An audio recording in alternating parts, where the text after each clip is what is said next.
நான் லண்டனுக்கும் பாரிஸுக்கும் போகிறேன், அங்கே போய் ஈழத்தமிழர்களுக்காக பிரச்சாரம் பண்ண போகிறேன்னு என் ஒய்ஃப்கிட்ட சொல்லிவிட்டு ஊரில் போய் எங்கள் அம்மாக்கிட்ட சொல்கிறேன். எங்கள் அம்மா குத்து விளக்கு ஏற்றி வச்சுட்டு திருநீர் எடுத்து பூசுது. அப்போ குத்து விளக்கு அணைஞ்சு போச்சு.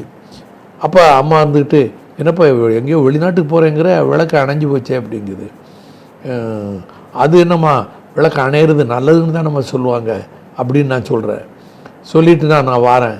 வந்து எங்கள் அக்கா வந்து திருச்சியில் இருக்குது. எங்கள் அக்காக்கிட்டே எங்கள் அக்கா மாப்பிள்ளைகிட்டையும் சொல்லிட்டு போவோம்னு சொல்லி திருச்சிக்கு வரேன். வரும்போது கார் வந்து பிரேக் பிடிக்காமல் ஒரு லாரியில் மோத பார்க்குது.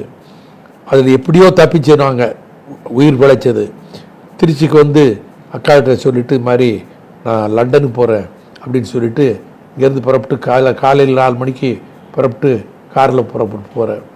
கொஞ்சம் தூரம் போயிட்டு காரை, இப்போ ஒரு மாருதி வேன் வருது, அதில் ஏர்போர்ட்டுக்கு நான் போய்க்கிடுவேன், நீ திரும்பி போன்னு சொல்லி அந்த காரை திருப்பி அனுப்பிடுறேன். புலிகள் என்னை மாருதி வேனில் வச்சு பட்டுக்கோட்டை வழியாக அழைச்சிட்டு போகிறாங்க பிள்ளையார் திடலுக்கு. பிள்ளையார் திடலேருந்து தான் நான் போகிறேன். நைட்டு போய் சேர்ந்தோம். அமாவாசை அன்னைக்கு, தை அமாவாசை. பார்ட்டியில் சொல்லலை, தலைவர்கிட்ட கலைஞர்கிட்ட சொல்லலை. சொல்லலை, அவருக்கு தெரியாது. அது பார்ட்டியை விட்டு போன தவறு தானே அது, அப்படி சொல்கிறாங்களே. ஆமாம், தவறு தான்.